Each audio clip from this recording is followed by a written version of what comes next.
Allez, bonjour Philippe, donc vidéo pour te montrer l'efficacité du rotor, enfin l'efficacité, plutôt le bon fonctionnement du rotor.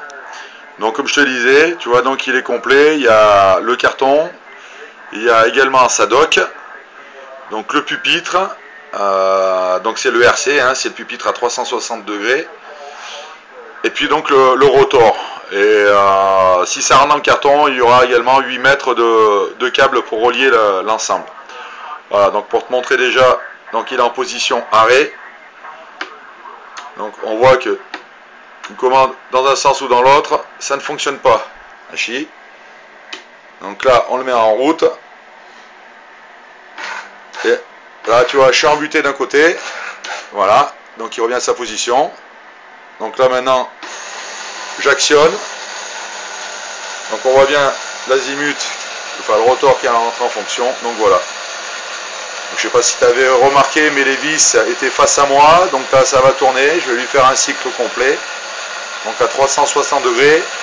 Ça aussi un tout petit peu plus que 360. Hein, ça doit faire 363, 365 degrés. Ça va aller chercher à peu près 2-3 degrés de chaque côté. Hein, en plus. Donc voilà. Donc tu verras après au niveau du... Là tu vois, donc on a fait un demi-tour déjà, enfin le temps que je revienne un peu plus qu'un demi-tour. Voilà, d'après les données constructeurs, j'ai pas mis le chrono, mais il faut à peu près 54 secondes, donc on va dire pratiquement une minute pour faire les 360 degrés. Donc voilà, les trois quarts sont là. On va arriver à un tour complet. Voilà, on y arrive.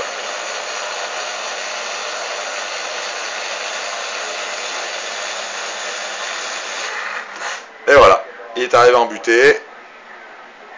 Et on regarde, il y a, je sais pas si tu vois bien, ça aussi, après il faudra peut-être régler, je pense, par la petite vis de réglage qui se trouve à l'arrière. Mais ça, il faudra le faire en fonction de l'aérien qui est dessus. Le poids, faire tourner, je te montre.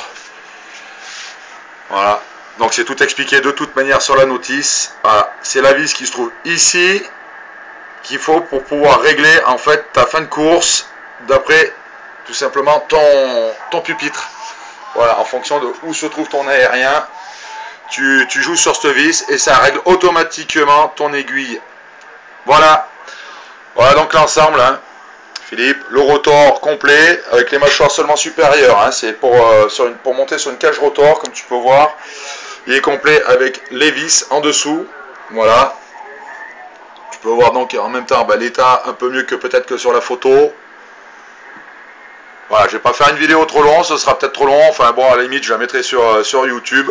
Donc tu vois, les vis complets au niveau de la mâchoire, les vis de fixation de mâchoire, le serrage pour le mât, le carton qui est détaillé donc avec là le carton carré qui se présente sur le dessus pour y mettre, là voilà celui-ci, le rotor et le pupitre qui se mettra au fond dans cette boîte là.